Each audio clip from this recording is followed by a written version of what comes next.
Bizning hamkorlarimizdan yana birlari Praga kafesining rahbari Oybek aka. Bular bilan bir yildan beri ishlab kelmoqdamiz. Assalomu alaykum Oybek aka. Va alaykum assalom. Oybek aka, biz bilan bir yildan beri hamkorlik qilasiz. Bu hamkorlik mobaynida qanaqa o'zgarishlar bo'ldi?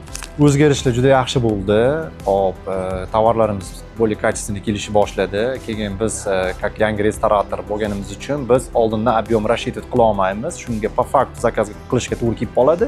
O'sha vaqtda telefon qilganimizda o'z vaqtida yetkazib beryapsizlar. Ana shu tomoni bizga juda ham bir автоматичный bo'ldi, yaxshi bo'ldi. Bizning mahsulotimizni boshqa mahsulotlardan qanday farqi bor?